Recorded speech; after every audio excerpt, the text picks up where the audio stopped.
วัสดีครับมาพบกับผมเทิดศักดิ์ เจียมกิจวัฒนาครับวันนี้ก็สวัสดีหุ้นส่วนนะครับที่รับชมทั้งทาง Facebook รับชมทั้งทาง YouTube รับชมจากนอกในประเทศวันนี้ก็มีประเด็นที่น่าสนใจประเด็นที่น่าสนใจวันนี้ก็คงจะเป็นประเด็นทางการเมืองร้อนๆนะซึ่งวันนี้ฝ่ายค้านก็ปักหลักใช้วันที่24มิถุนายน2475เป็นวันเวลาเคลื่อนขบวนนะครับของการเปลี่ยนแปลงการปกครองมาเป็นประเด็นเรื่องการแก้ไขรัฐธรรมนูญและก็มุ่งโจมตีคสช.นะครับอ้างว่าเป็นเผด็จการนะก็เป็นหลักในการเคลื่อนขบวนนะทางการเมืองในยามนี้นะครับไปดูในเชิงปรากฏการณ์ปรากฏการณ์เกิดอะไรขึ้นบ้างก่อนนะครับก็ฝ่ายค้านก็ถือเลิก24มิถุนายนนะเดินหน้าลุยแก้ไขรัฐธรรมนูญในขณะที่24สว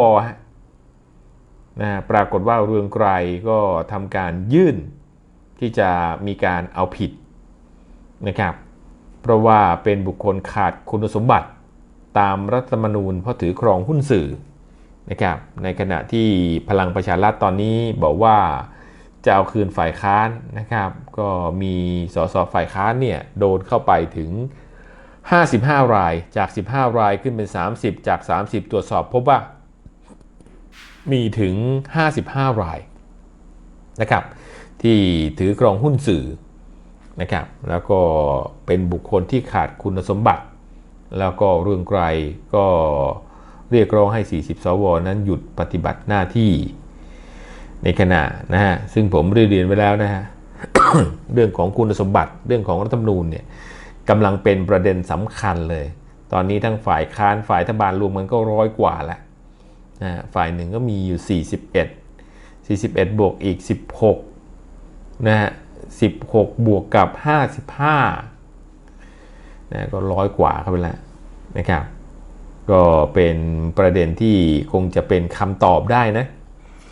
ว่าสถานการณ์ตอนนี้กำลังจะเกิดอะไรขึ้นนะครับในขณะที่แท็กซี่ก็บุกภูมิใจไทยบอกว่า ไม่ยอมให้ Grab เนี่ยถูกกฎหมายถ้า Grab ถูกกฎหมายจะต้องขึ้นค่าโดยสารของแท็กซี่นะฮะสำหรับผมแล้วมองว่าขึ้นไปเลยฮะค่าโดยสารแท็กซี่ขึ้นไปเลยขึ้นให้เป็นกิโลละ100 บาทก็ได้นะครับคนก็จะได้หันมาใช้ Grab ต้องทำให้ถูกกฎหมายนี่หนีไม่พ้นในขณะที่อนาคตใหม่ก็ปลุกหนัก24มิถุนายนนะฮะวันเปลี่ยนแปลงการปกครองนะฮะให้ทุกคนไปถ่ายรูปกับพานนะฮะเพื่อที่จะพานมีทุกจังหวัดบางจังหวัดก็ทำหายไปแล้วอะไรประมาณนี้นะครับก็เป็นหลักคิดในการเปลี่ยนแปลงการปกครองนะที่ปลุกเอามาใช้อีกครั้งของคณะราษฎรมันแสดงถึงเจตนารมณ์ในขณะที่เพื่อไทยก็ประกาศวาระ88ปีนะก็ครบพอดีฮะ24มิถุนายนนักการเมืองต้องควรร่วมกันจับมือกันแก้รัฐธรรมนูญนะครับในขณะที่เพื่อไทยก็จี้ครม.บิ๊กตู่17คนนะหยุดงบประมาณหยุดอนุมัติงบประมาณนะบอกมีแค่17คนต้องหยุดอนุมัติงบประมาณแต่งตั้งข้าราชการแล้วก็ให้ตั้งรัฐบาลใหม่นะครับในขณะที่วิษณุเครืองามก็ยกอดีตเคยสอบประวัติว่าที่รัฐมนตรีแล้วไม่ผ่านต้องแจ้งกลับไปยังพรรคนะแล้วก็ทำเอกสารส่งให้เพื่อตรวจสอบคุณสมบัตินะครับนี่ก็คงจะเป็นประเด็นหลักๆนะวันนี้ที่จะมีการคุยกันประเด็นที่สำคัญวันนี้ก็คือว่านะเรื่องของสสสวผมเรียนได้ไงเรื่องของคุณสมบัติตอนนี้ก็คงชัดเจ๊งหมดทั้งสสสวคุณสมบัติพลเอกประยุทธ์คุณสมบัติสสคุณสมบัติสวนะครับการเลือกตั้งที่มีปัญหาเนี่ย3ประเด็นเนี่ยเป็นประเด็นเชิงการต่อต้านที่กำลังเกิดขึ้นส่วนเรื่องของการแก้ไขรัฐธรรมนูญเขาปักหลักวันที่24มิถุนายนเหตุการณ์ที่เกิดขึ้นจากอะไรฮะสัญญาณที่มันเห็นชัดไงชัดจากไหนอ้ายแมวมาเลยนะครับมาครบรอบวันเกิดน้องปู่ แล้วก็เรียกประชุมเรียกคนมาประชุมที่อังกฤษนะครับก็เป็นสัญลักษณ์ทางการเมืองจากนั้นก็ปักหลัก24มิถุนายนเลยเดินหน้าแล้วฟึบนะครับ24มิถุนายนคืออะไรบางคนไม่เข้าใจ24มิถุนายน2475คือวันที่พันเอกพระยาพหลพลพยุหเสนาศาสตราจารย์ดร.ปรีดีพนมยงค์ ก็มีการวางแผนร่วมกันในการยึดอำนาจรัชกาลที่ 7จับกลุ่มพระบรมวงศานุวงศ์เป็นตัวประกันไว้ที่พระที่นั่งอนันตสมาคมนะครับหลังจากนั้นก็เข้าไปทำการควบคุมตัวรัชกาลที่ 7ที่บริเวณพระราชวังไกลกังวลโดยเอาปืนใหญ่ของกองทัพเรือเนี่ยหันปืนไปเอาเรือรบไปแล้วหันปืนไปขู่ว่าถ้าไม่ยอมก็จับกลุ่มพระบรมวงศานุวงศ์ไว้นะครับปืนใหญ่เนี่ยพร้อมจะยิงได้ตลอดเวลาจึงเป็นที่มาของการเปลี่ยนแปลงการปกครอง24มิถุนายน2575นะครับตอน 6:09 นาทีหรือตอนย่ำรุ่ง นะครับคณะราษฎรก็มีหลักคิดที่สำคัญในการโจมตีสถาบันนะฮะเป็นสำคัญเลยนะครับต่อมาปรีดีพนมยงค์เนี่ยก็มาขอพระราชทานอภัยโทษจากรัชกาลที่ 7ตั้งแต่นั้นเป็นต้นมา24มิถุนายนทำให้เปลี่ยนแปลงการปกครองประเทศไทยจากระบอบสมบูรณาญาสิทธิราชย์มาเป็นระบอบประชาธิปไตยอันมีพระมหากษัตริย์ทรงเป็นพระประมุขหรือระบอบประชาธิปไตยตั้งแต่นั้นเป็นต้นมานะครับการวางเลิก24มิถุนายนของนักการเมืองนะครับคงเป็นบทสะท้อนให้เราเห็นว่าเป้าหมายของเขาคืออะไรกันแน่24มิถุนายนพรรคการเมืองที่อ้างว่าเป็นคนรุ่นใหม่ก็ใช้วิธีการปลุกระดมให้คนไปถ่ายรูปเพื่อเรียกร้องประชาธิปไตยหรือเดโมแครซีนะครับโดยมีหลักคืออนุสาวรีย์ประชาธิปไตยเป็นสำคัญบอกว่ามีพานต่างๆเหล่านี้พานอนุสาวรีย์เนี่ยประชาธิปไตยมีทุกๆจังหวัดบางจังหวัดก็หายไปแล้วปลุกให้ประชาชนจะต้องไปถ่ายรูปคู่เพื่อเรียกร้องประชาธิปไตยเอาล่ะจำได้ไหมผมเคยเรียนไว้ว่าการเมืองหลังการเลือกตั้งเนี่ยมันจะเข้าสู่กระบวนการที่เรียกว่าการเปลี่ยนแปลงการปกครองมันหนีไม่พ้นนะครับกระบวนการทางความคิดกำลังถูกปลูกฝังถูกปลูกฝังจนกลายเป็นการครอบงำทางจิตใจปลูกฝังทางความคิดครอบงำทางจิตใจจนกลายเป็นอุดมการณ์มันค่อยๆขับเคลื่อนตัวมันช้าๆโดยอ้างเรื่องของอะไรฮะอ้างเรื่องของการแก้ไขรัฐธรรมนูญเห็นไหมชัดไหมก็มีการอ้างเรื่องของการแก้ไขรัฐธรรมนูญแต่แท้ที่จริงแล้วมันไม่ใช่เป็นเรื่องของการแก้ไขรัฐธรรมนูญเป็นเรื่องของการต่อมาก็จะมีการขับเคลื่อนปลูกฝังครอบงำแล้วก็เมื่อเป็นอุดมการณ์ก็จะจัดการเคลื่อนไหวทางการเมืองทำไมเขาไม่จัดชุมนุมทางการเมืองในตอนนี้ทราบไหมครับเขารอเวลาเพราะเขาต้องทำกระบวนการทางการเมือง3ประการให้ครบก่อนเมื่อครบเสร็จเขาก็จะมีการเคลื่อนไหวทางการเมืองเมื่อมีการเคลื่อนไหวทางการเมืองเสร็จก็จะเป็นลักษณะของการต่อต้านตอนแรกก็บอกจะแก้รัฐธรรมนูญไปยื่นแก้รัฐธรรมนูญยื่นแล้วแก้ไม่ได้ทำแล้วทำไม่ได้เสร็จติดตรงนั้นติดตรงนี้เพราะไม่ยอมรับฟังเสียงประชาชนต้องออกมาชุมนุมมากๆซึ่งเหตุการณ์ลักษณะเช่นนี้เคยเกิดขึ้นมาก่อนในปี 2552 และเคยเกิดขึ้นมาก่อนในปี 2553 จนเป็นที่มาของเหตุเมษาจราจรและพฤษภาทะเลเพลิงมาก่อนสมัยก่อนผมบอกอย่างนี้คนบอกไม่เชื่อเป็นไปไม่ได้ไม่มีหรอกใครจะมาจราจรกลางกรุงเทพใครจะมาเผากรุงเทพเป็นไปไม่ได้ 2 ครั้งมาแล้วนะผมบอกนะครั้งที่3ผมก็เรียนไว้น้ำจะท่วมกรุงเทพในปี55บอกโอ้ไม่มีหรอกน้ำจะท่วมกรุงเทพผมเพ้อเจ้อนะครับจนกระทั่งปี56ผมบอกมีการชุมนุมใหญ่ที่เกิดขึ้นใหญ่มากเลยใหญ่ที่สุดในโลกด้วยนะครับถ้าที่เคยมีมาใครไม่เชื่อมีเหตุการณ์การชุมนุมของกลุ่มกปปส.เกิดขึ้นนะครับและคราวนี้ผมเรียนว่าการเคลื่อนไหวทางการเมืองคราวนี้ไม่ใช่เป็นการไล่พลเอกประยุทธ์หลังจากการเลือกตั้งแต่จะเป็นการเปลี่ยนแปลงการปกครองถ้ายังปล่อยแบบนี้ต่อไปสัญลักษณ์ทางการเมืองวันนี้คงเป็นคำตอบนะวางหลัก24มิถุนายน2475และผมเรียนไปแล้วว่าทำไมมันต้องทำไมต้องมีเวลาและเป้าประสงค์ของเขาคืออะไร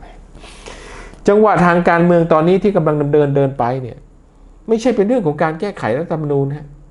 ไม่ใช่เป็นเรื่องของการแก้ไขรัฐธรรมนูญแต่หลักที่สำคัญคือต้องการเปลี่ยนแปลงการปกครองนะครับแต่ตอนนี้กระแสความลำบากนะต้องบอกว่าลำบากของประชาชนสินค้าแพงข้าวของแพงข้าวยากหมากแพงใช้ภาษาอย่างนี้ก็ได้นะครับ จะใช้วาทกรรมนี้พวกเขาคงรู้ว่าตอนนี้ประชาชนเริ่มไม่สนแล้วใครจะเปลี่ยนการปกครองใครไม่เปลี่ยนการปกครองฉันไม่สนทำยังไงก็ได้ใครก็ได้ที่เข้ามาเข้ามาแล้วสามารถที่จะเป็นผู้นำแล้วทำให้ประเทศนี้ทำให้ฉันอยู่ดีกินดีจะทุจริตก็ได้ไม่เป็นไรหลักคิดทักษิณโมเดลกลับมาอีกรอบหนึ่งทำไมจังหวะมันเปลี่ยนที่ผ่านมามีการทุจริต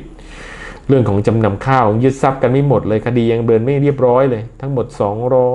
238คดีถูกดำเนินคดีไป 1-2 คดีแค่นั้นเองบางคดีก็โดนบางคดีก็รอดค้างอีกตั้ง200กว่าคดีนะครับแล้วก็เป็นประเด็นใหญ่ซึ่งเกี่ยวข้องและเห็นการทุจริตชัดเจนด้วยนะครับตอนนี้ประชาชนไม่สนใจอย่างเดียวปากท้องฉันอยู่ได้หรือเปล่าฉันกินได้หรือเปล่าฉันลำบากหรือเปล่าใครก็ได้ที่เข้ามากระแสธนาธรจึงมาไงกระแสธนาธรจึงมาประกอบกับเด็กรุ่นใหม่ที่เกิดขึ้นเนี่ยที่อายุ18ปีกำลังเพิ่งมาเนี่ยไม่เคยมีความรู้เรื่องการเมืองตอนนั้นสมัยเด็กๆอยู่นะวิ่งตบแปะกันอยู่เล่นของเล่นกันอยู่ยังไม่รู้เรื่องโดยสถานการณ์เมษาจราจรกับพฤษภาทะเลเพลิงไงก็เลยไม่สนใจเด็กรุ่นใหม่ก็มีคะแนนเสียงพอและที่สำคัญประเทศไทยคนไอแก่เนี่ยเริ่มอายุมากขึ้นมีมากขึ้นแล้วเริ่มเวทแอนซีคือไม่ดูฉันจะดูอย่างเดียวฉันไม่ค่อยสนอะไรใครไปพูดถึงสถาบันก็บอกไอ้นี่พูดมากอย่าพูดนะไม่ต้องไปพูดมากนะพวกเวทแอนซียึดประโยชน์ของตัวเองเป็นสำคัญก็มีมากขึ้นนะครับคนที่อายุมากๆก็เริ่มไม่สนใจมองแต่ว่าตัวเองจะไปยังไงอยู่ได้หรือเปล่านะถ้าเป็นข้าราชการเกษียณก็มองถึงประโยชน์ของตัวเองปลูกต้นไม้ปลูกผักแล้วก็มานั่งดูบ่นแล้วก็ไปก็ทำอะไรไม่ได้นี่คือสถานการณ์จริงที่เกิดขึ้นแต่เด็กรุ่นใหม่มีกำลังเขาไม่มีความรู้เขาต้องการสิ่งใหม่ๆขึ้นมาสิ่งใหม่ๆก็เป็นหลักคิดนะในการเปลี่ยนแปลงการปกครองในประเทศจีนนะทฤษฎีเลดการ์ดที่เกิดขึ้นก็เป็นแบบคิดแบบนี้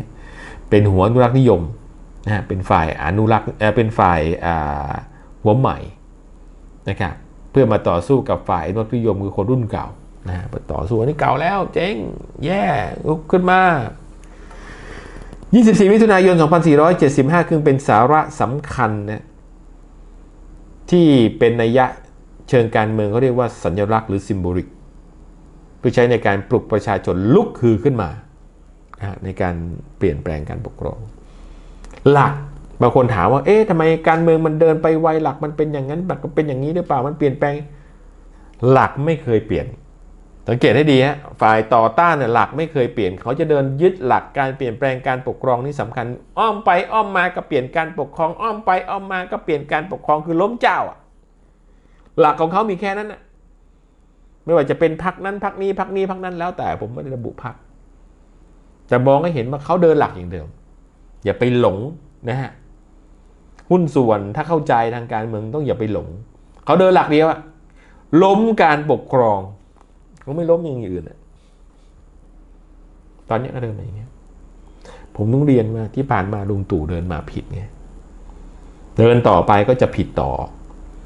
นะครับการวางซิมโบลิก24มิถุนายนเพื่อที่จะแก้ไขรัฐธรรมนูญเป็นกุศโลบายทางการเมืองหรือว่าเป็นอุบายทางการเมืองเป็นอุบายดีกว่านะเป็นอุบายทางการเมืองเพื่อที่จะหลอกประชาชนบอกประชาชนออกมาต่อต้านออกมามันล้มให้หน่อย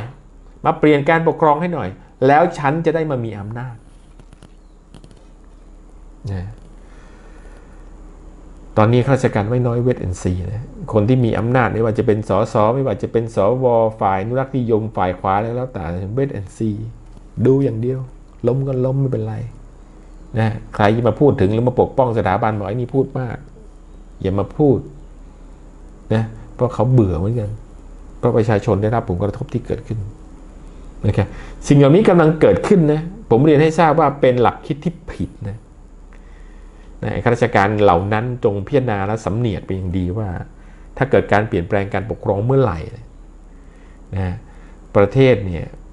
มันจะกลายเป็นจลาจลและสงครามกลางเมืองไปดูตัวอย่างของฝรั่งเศสไปดูตัวอย่างของอังกฤษนะครับไปดูตัวอย่างเนปาลล่าสุดที่ซูดานไปดูตัวอย่างนะรู้จักศึกษาการต่างประเทศบ้างก็จะรู้ว่า แต่ถ้าประเทศเมื่อเข้าสู่กระบวนการการเปลี่ยนแปลงการปกครองแล้วมันส่งผลทำให้มีฝ่ายสนับสนุน และฝ่ายต่อต้านเกิดขึ้นนะการวางหลัก 24 มิถุนายนในการแก้รัฐธรรมนูญสะท้อนให้เห็นว่าเป็นสัญลักษณ์และมาสะท้อนถึงความรุนแรงที่กำลังเกิดขึ้นหลังจากที่รับสัญญาณทางการเมืองนะครับพวกเราคนไทยควรจะรู้เราหูตาสว่างนะครับนะบางคนบอกไม่เป็นไรเปลี่ยนก็เปลี่ยนไปแล้วการปกครองเปลี่ยนไปเรียบร้อยก็เดี๋ยวก็กินดีอยู่ดีคุณเข้าใจผิดแล้วเข้าใจผิดใหญ่เลยเพราะมันจะลบกันใหญ่สู้กันใหญ่นะครับและมันจะเป็นสงครามใหญ่เกิดขึ้นทุกประเทศเป็นแบบนี้ทราบไหมฮะในประเทศจีนคนจีนกว่า10 ล้านคนต้องเสียชีวิตเพราะการเปลี่ยนแปลงการปกครองในยุคปฏิวัติวัฒนธรรมอังกฤษก็เคยเกิดขึ้นมาก่อนฮะในก่อนหน้ายุคพระนางอลิซาเบธจะต้องกลับมาปกครองเหมือนเดิมฝรั่งเศสปัจจุบันนี้ก็ไม่มีเฮดลีดเดอร์นะก็ทำให้ประธานาธิบดีถูกโจมตีอย่างหนักมีการชุมนุมทุกวันและก็เรียกร้องให้มีการเปลี่ยนแปลงการปกครองเป็นระบอบพระมหากษัตริย์ด้วยซ้ำไปนะครับสิ่งเหล่านี้กำลังเกิดขึ้นทั่วโลกนะฮะพวกเราไม่เข้าใจควรจะรู้นะสถาบันชาติศาสนาพระมหากษัตริย์เนี่ยต้องปกป้องวาทกรรมของฝ่ายต่อต้านเจ้าหรือพวกล้มเจ้าเนี่ยพอมีใครมาปกป้องสถาบันพระมหากษัตริย์เขาจะว่าไงได้บ้างฮะ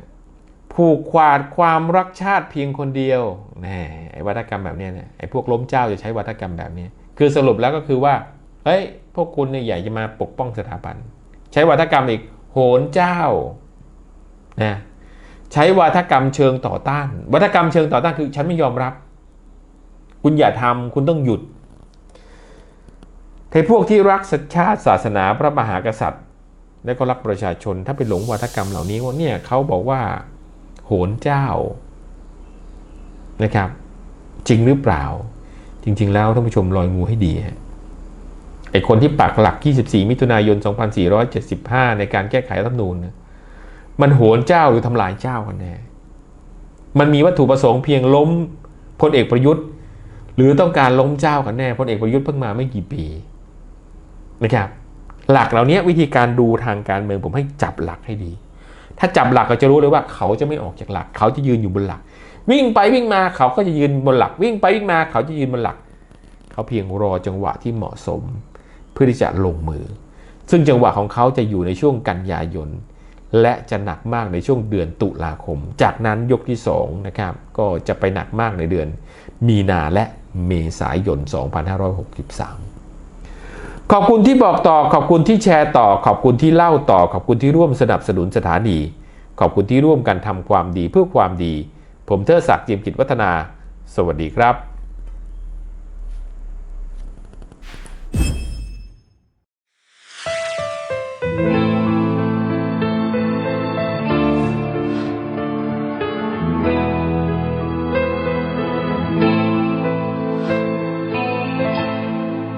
ดังชีวิตสิ้นหวังสิ้นแล้วพลังแผ่นดินจากฟ้าลงมาสู่ดินต่างอาบรินด้วยน้ำตาห่อกลับคืนสู่ฟ้าน้ำตาชาวไทยหลั่งไหลมีขวัญอยู่ในดวงใจจำจากไปไม่หวนคืนกราบส่งพ่อคืนฟ้าด้วยหยาดน้ำตาแห่งความอาลัยสูญเสียสุดแสนยิ่งใหญ่หาคำบรรยายให้หัวใจนั้นไม่มี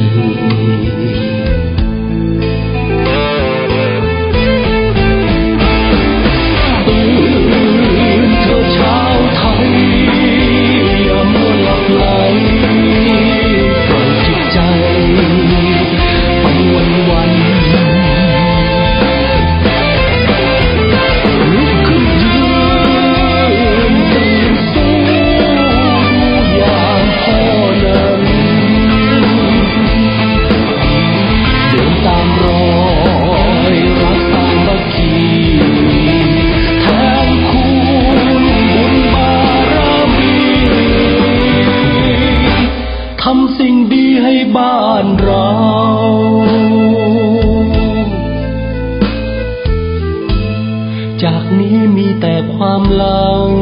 ให้จดจำเอาไว้พ่อของแผ่นดินไทยสร้างสิ่งยิ่งใหญ่ให้แผ่นดินเป็นบุญวาสนาที่ได้เกิดมาใต้ร่มพระภูมินทร์ตราบชีวิตไม่สิ้นแทนคุณแผ่นดินด้วยความดี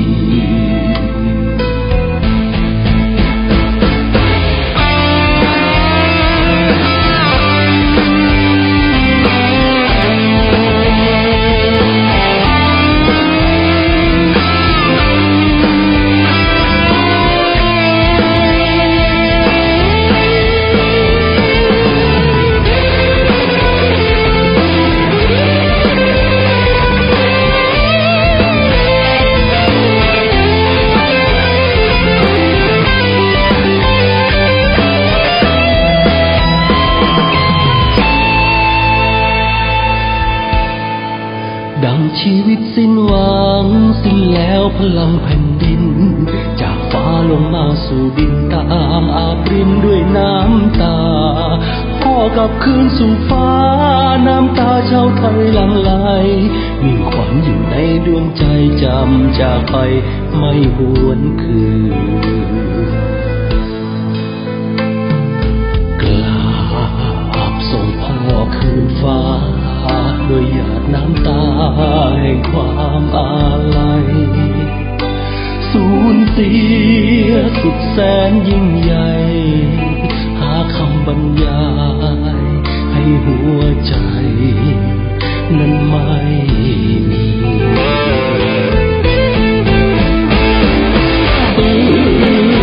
เธอชาวไทยอย่ามัวหลับไหลปล่อยจิตใจไปวันลุกขึ้นยืนตื่นสู้ดูอย่างพ่อนั้นเดินตามรอยรักสามัคคีแทนคุณบุญบารมีทำสิ่งดีให้บ้านเรา